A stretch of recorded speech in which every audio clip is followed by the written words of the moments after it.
Hello guys, good afternoon. Samahan nyo ako ngayon para mag-harvest tayo ng gulay. Alugbati siya guys, sobrang taba ng alugbati. Tingnan nyo yung dahon. Sing laki na ng palad ko yung dahon niya. Kahit ito sobrang laki. Mas malaki pa sa palad ko yung alugbati guys. Ang taba-taba nila. Yan. Harvestin ko na yung dahon niya kasi magluluto kami ng munggo. Ayan, at saka eto yung talong, wala pa siyang bunga pero namulaklak na yung talong guys. Ayun oh, yung bulaklak niya dito din. Pero ang yung i-harvest ko ngayon guys is ito lang, at saka yung dahon ng sili at ampalaya. Yung ito guys, o capsicum to siya guys. Ayan, cherry tomato. Ayan. Yeah, magha-harvest tayo guys ng alugbati at saka ito guys oh. Ito yung ampalaya natin guys. Kukuha tayo ng dahon kasi masarap to isahog sa ating munggo. At ito din guys, magtatanggal din ako ng dahon nito, dahon ng sili guys. Kasi masarap dito sa munggo.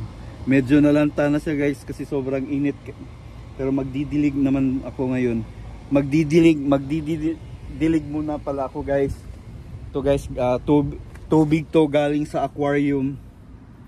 Maganda daw to pandilig sa mga gulay o mga halaman. Kaya hindi ko tinapon kasi gamitin ko sa pandilig guys. Kaya magdilig muna tayo bago tayo mag-harvest. Okay?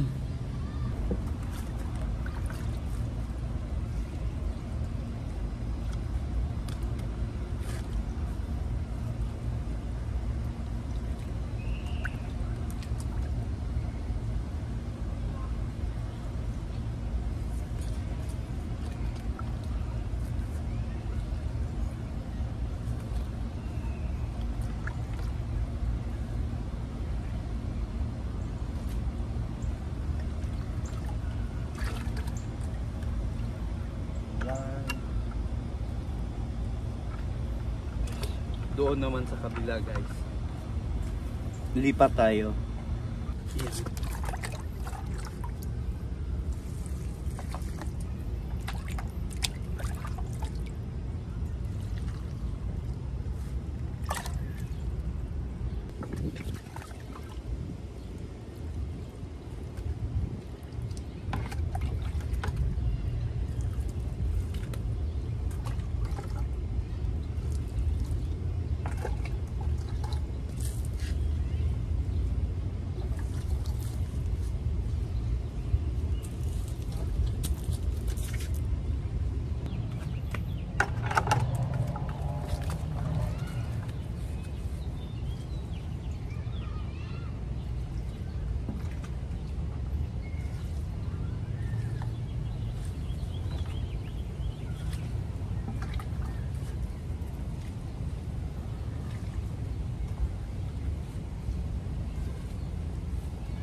Yan guys, so mas malaki pa sa palad ko yung alugbate.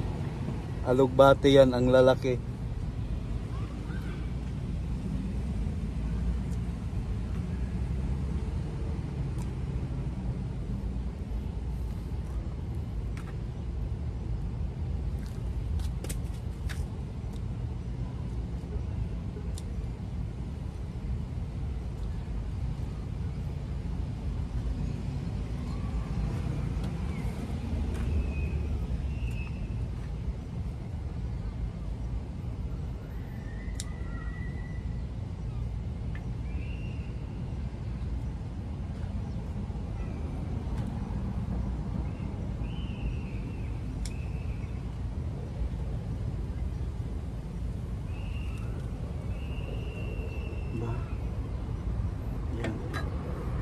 Marami-rami na guys.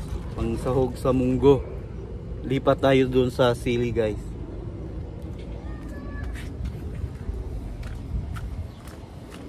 Sili at saka ampalaya. Mag-harvest tayo.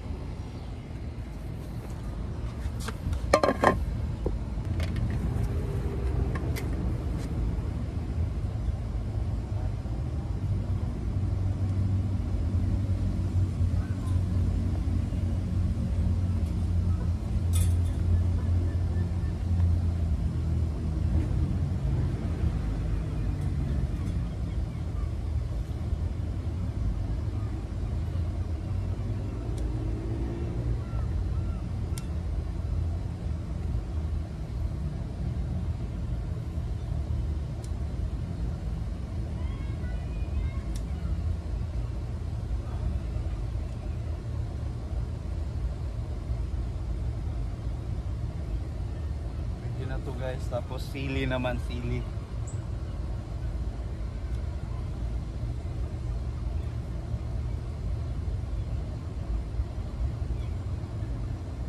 Kasi sobrang dami na ng dahon guys, kaya bawasan natin. Mas masarap pag maraming gulay, maraming dahon. Dahon-dahon.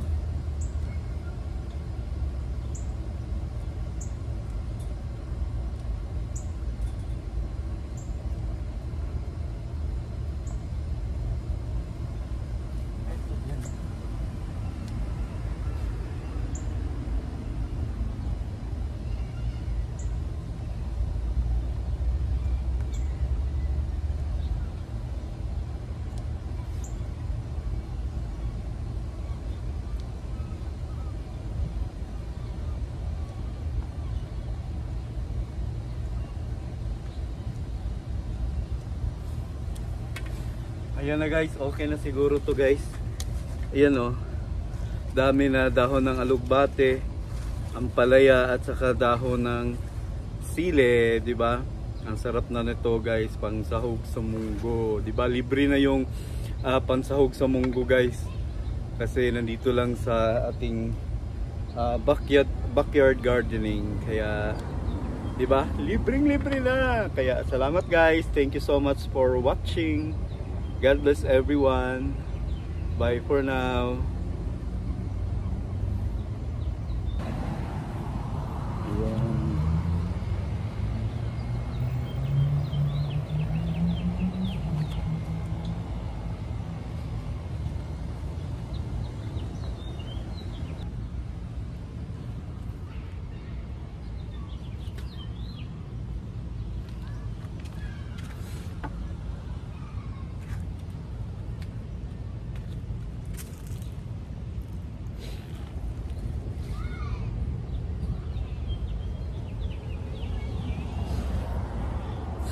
Bye bye.